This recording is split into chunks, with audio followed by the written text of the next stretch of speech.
علاؤالدین محمد خوارزم شاہ پہلے درجے کا ضدی اور خودسر حکمران تھا۔ خوارزم کی شمالی و مشرقی سرحدوں پر تاتاریوں کے اکا دکا حملوں اور لوٹ مار کی خبر سنتے ہی اس نے 2 لاکھ سپاہیوں کے ساتھ پیش قدمی کا فیصلہ کر لیا۔ جلال الدین اس کا ہونہار، ذہین، بہادر اور دوراندیش بیٹا اس تجویز کے خلاف تھا۔ اس نے امرائے سلطنت کے اجلاس میں کھڑے ہو کر اپنے باپ سے کہا، اگر آپ مجھے اپنی فوج کے سپاہی کی حیثیت میں بولنے کا حق دیں تو میں یہ کہوں گا کہ ہمیں افواج سرحد پر جمع کر کے تاتاریوں کی پیش قدمی کا انتظار کرنا چاہیے۔ سرحد کے بعض مقامات پر ان کے دستے اگر کبھی کبھی لوٹ مار کر کے بھاگ جاتے ہیں تو اس سے ہمیں اس غلط فہمی میں مبتلا نہیں ہونا چاہیے کہ وہ کمزور ہیں۔ ان کا مقصد صرف یہ ہے کہ ہمیں اشتعال میں آ کر ان دشوار گزار برفانی پہاڑوں کی طرف پیش قدمی کر دیں جن کی تنگ گھاٹیاں ان کے لیے ناقابل تسخیر قلعوں کا کام دے سکتی ہیں۔ میدان میں ہم انہیں خاشاک کی طرح بہا لے جائیں گے لیکن پہاڑی علاقے کی طرف پیش قدمی کرنا ہمارے لیے خطرناک ہے۔ وہ پیچھے ہٹتے جائیں گے اور کسی ایسے مقام پر اچانک ہمارے گرد گھیرا ڈال لیں گے جہاں ہمارے آگے پیچھے تباہی کے سوا کچھ نہ ہوگا۔ تجربہ کار فوجی افسروں نے جلال الدین کی تائید کی لیکن خوارزم شاہ نے بعض خوشامدی سرداروں کے زیر اثر اس رائے سے اتفاق نہ کیا۔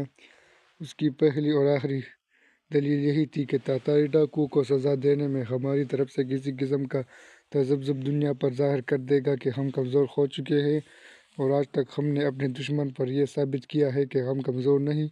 ہمیں اطمینان ہے کہ تاتاری اگر پر لگا کر ہوا میں اڑنے لگے تو بھی ہم ان پر غالب آئیں گے۔ جلال الدین کو اپنے باپ کا ارادہ بدلنے میں کسی طرح کامیابی نہ ہوئی تو اس نے کہا، اگر آپ کا یہی ارادہ ہے تو میں درخواست کرتا ہوں کہ اس مہم پر مجھے روانہ کیا جائے اور آپ باقی فوج کے ساتھ ملک کے اندر رہیں۔ خوارزم شاہ نے اپنے دوراندیش بیٹے کی یہ تجویز بھی رد کر دی اور اسے ملک کی حفاظت کا کام سونپ کر شمال مشرق کی طرف پیش قدمی کر دی۔ جلال الدین کے خدشات صحیح ثابت ہوئے۔ 2 لاکھ مسلمانوں کے سیلاب کے سامنے تاتاریوں کے منتشر دستے چاروں اطراف سے سمٹ کر پیچھے ہٹنے لگے اور خوارزم شاہ اپنی قد کے نشے میں سرشار چند تجربہ کار سرداروں کے مشورے کے خلاف آگے بڑھتا گیا۔ اس کا حوصلہ بڑھانے کے لیے بعض مقامات پر تاتاریوں کی افواج معمولی مزاحمت کے بعد بھاگ نکلی۔ تاتاریوں کی اس چال نے خوارزم شاہ کو خطرات سے اور زیادہ بے پرواہ کر دیا۔ ایک صبح ایک وادی میں جس کے 3 اطراف اونچے پہاڑ اور ایک طرف گھنا جنگل تھا، خوارزم کی افواج کا تاتاریوں کے چند دستوں سے تصادم ہوا۔ تاتاری متفقانہ جنگ لڑتے ہوئے جنگل کی طرف بڑھتے گئے اور باقی 3 طرف کے پہاڑوں پر تاتاریوں کا ٹڈی دل لشکر نمودار ہونے لگا۔ خوارزم شاہ نے اپنی غلطی کا احساس اس وقت کیا جب چاروں طرف سے تیروں کی بارش ہو رہی تھی۔ اس تنگ میدان میں ترک نیزہ بازوں کو اپنے جوہر دکھانے کا موقع نہ ملا۔ گھنے جنگل کے سوا ان کے لیے کوئی جائے پناہ نہ تھی۔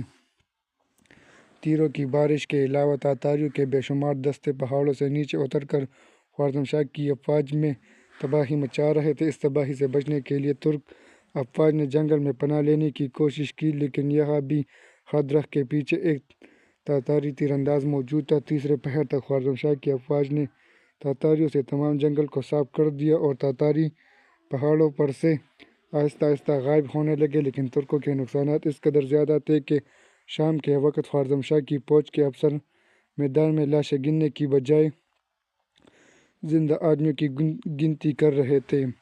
اس تباہی کے بعد خوارزم شاہ کو اپنی رہی سہی افواج کے ساتھ آگے بڑھنے کی ہمت نہ ہوئی اور جب وہ واپس آ رہا تھا تو اسے راستے میں خبر ملی کہ شمال کی طرف سے تاتاریوں کا لشکر پوکن کی طرف پیش قدمی کر رہا ہے۔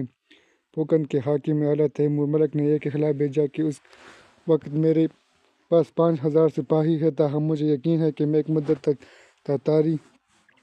تاتاریوں کا طوفان روک سکوں گا، لیکن اگر سلطان مجھے 20,000 سپاہی کی کمک بھیج دے تو ممکن ہے کہ اہل اسلام کے متعلق تاتاریوں کے ارادے ہمیشہ کے لیے بدل دوں۔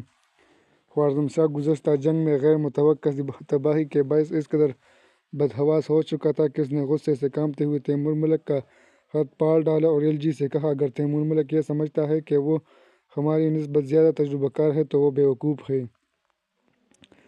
لیکن بعض افسروں نے سمجھانے پر خواrzم شاہ نے تیمور ملک کو یہ پیغام بھیجا کہ میں 20,000 سپاہی بھیجنے سے پہلے یہ دیکھنا چاہتا ہوں کہ تم اپنے 5,000 سپاہیوں سے تاتاریوں کو کب تک روک سکتے ہو۔ پوکن کے قید خانے میں طاہر کو 2 مہینے گزر گئے۔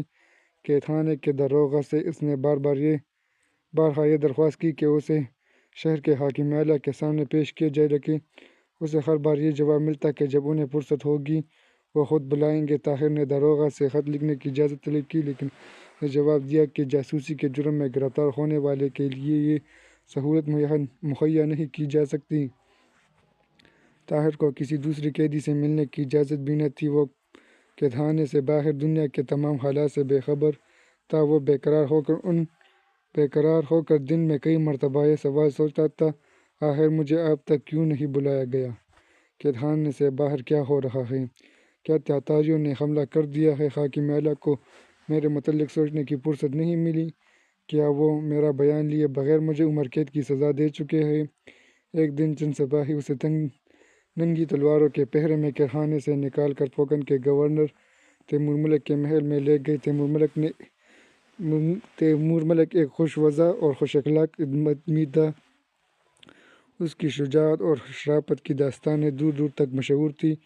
اس نے نہایت اطمینان سے طاہر کی سرگزشت سنی۔ طاہر نے اپنا بیان ختم کرنے کے بعد خوارزم کے سفیر کو وہ خط پیش کیا جس میں اس نے طاہر کی نیک نیتی پر اعتماد ظاہر کیا تھا۔ اس خط میں صلاح الدین ایوبی کی تلوار کا بھی ذکر تھا۔ تیمور ملک نے کچھ دیر سر جھکا کر سوچنے کے بعد اپنی عقابی نگاہیں ڈالتے ہوئے کہا، جہاں تک میری رائے کا تعلق ہے، میری رائے تمہارے خلاف نہیں، لیکن سلطان معظم کا حکم ہے کہ اس قسم کے سارے مقدمات ان کے پاس بھیجے جائیں۔ تمہاری گرفتاری کی اطلاع ان تک پہنچ چکی ہے اور میں ان کے حکم کا انتظار کر رہا ہوں۔ طاہر نے کہا، مجھے قید میں 2 مہینے گزر چکے ہیں۔ مجھے یہ بھی معلوم نہیں کہ دنیا میں کیا ہو رہا ہے۔ میں بہت جلد بغداد پہنچنا چاہتا ہوں۔ وہاں کے لوگوں کو صحیح حالات سے باخبر کرنے کی ضرورت ہے۔ میرا دل گواہی دیتا ہے کہ تاتاری آپ کی سلطنت پر کسی دن اچانک حملہ کر دیں گے، اور مجھے یقین ہے کہ بغداد کی مداخلت یہ حملہ روک سکے گی۔ اگر یہ نہ ہو سکا تو کم از کم خوارزم کی مدد کے لیے بغداد کے لوگوں کو منظم کر سکوں گا۔ مجھے چند دن کی رخصت دیں، میں وعدہ کرتا ہوں کہ بغداد کے لوگوں تک پیغام پہنچا کر آپ کے پاس حاضر ہو جاؤں گا۔ ایک قیدی کی زبان سے ایسی درخواست آپ شاید مسخرہ خیز سمجھیں، لیکن میں آپ کو کس طرح یقین دلاؤں کہ میں ایک مسلمان ہوں اور مسلمانوں کی عزت اور آزادی کو اپنی جان سے زیادہ عزیز سمجھتا ہوں۔ خدا کے لیے میرے وعدے پر یقین کیجیے، ورنہ کم از کم مجھے فوراً خوارزم شاہ کے پاس بھیج دیجیے۔ تیمور ملک نے جواب دیا، نوجوان، تاتاریوں کے ساتھ ہماری جنگ شروع ہو چکی ہے اور اب تک ہماری بدترین شکست کی خبر شاید بغداد بھی پہنچ چکی ہو۔ ممکن ہے کہ اسلام پر کفر کی پہلی فتح کی خبر سن کر خلیفۃ المسلمین کے محل میں چراغاں بھی کیا جا چکا ہو۔ ان حالات میں میں یہ سمجھتا ہوں کہ اگر تم نیک نیت ہو تو بغداد میں خلیفہ کا محل تمہارے لیے پوکن کے قید خانے سے زیادہ خطرناک ہوگا۔ انہوں نے تم سے جو کام لینا تھا وہ لے چکے ہیں۔ اب شاید وہ تمہارے زندہ رہنے کی ضرورت محسوس نہ کرے، اور سلطان معظم کے دل و دماغ پر تازہ شکست نے جو اثر کیا ہے اس کے پیش نظر میں یہ خطرہ محسوس کرتا ہوں کہ شاید وہ جاسوس کا لفظ سننے کے بعد تفصیلات میں جانا پسند نہ کریں۔ شکست کی خبر سن کر طاہر ایک لمحے کے لیے ششدر رہ گئے۔ اس کی حالت اس شخص کی سی تھی جسے نیند کی حالت میں سمندر میں پھینک دیا گیا ہو۔ اس نے تھوڑی دیر کے بعد اپنے حواس پر قابو پا کر کہا، مجھے اپنی موت کی پرواہ نہیں، لیکن خدا شاہد ہے کہ میں معصوم ہوں۔ مجھے دھوکہ دیا گیا ہے۔ میں صرف یہ چاہتا ہوں کہ موت سے پہلے اس غلطی کا کفارہ ادا کروں، اور بغداد کے بغیر یہ کفارہ ادا نہیں کر سکتا۔ آپ کا اصلی مجرم وحید الدین سابق وزیر خارجہ ہے۔ اگر وہ زندہ ہے تو میں وعدہ کرتا ہوں کہ میں چند دنوں تک اس کا سر آپ کے پاس پہنچاؤں گا اور میرا سر حاضر ہوگا۔ تیمور ملک نے کہا، ہمارے اصلی مجرم خلیفہ اور وزیر اعظم ہیں۔ وزیر خارجہ صرف ان کا اہلکار ہوتا ہے۔ اگر تم ان کا سر لانے کا وعدہ کرو تو میں شاید تمہاری آزادی کی کوئی تدبیر سوچ سکوں۔ نہیں نہیں، طاہر نے چلا کر کہا، وہ ایسے نہیں ہو سکتے۔ میں ان کے خلاف ایسی باتیں پر یقین نہیں کر سکتا۔ جس دن عالم اسلام کے یہ ستون اس قدر کھوکھلے ہو جائیں گے، اس دن دنیا کا کوئی خطہ ہمارے لیے محفوظ نہ ہوگا۔ کیا آپ کے خیال میں وہ اتنا نہیں سمجھتے کہ خوارزم تاتاریوں کے سیلاب کے سامنے آخری چٹان ہے۔ اگر یہ چٹان گر گئی تو بغداد تباہی سے نہیں بچ سکے گا۔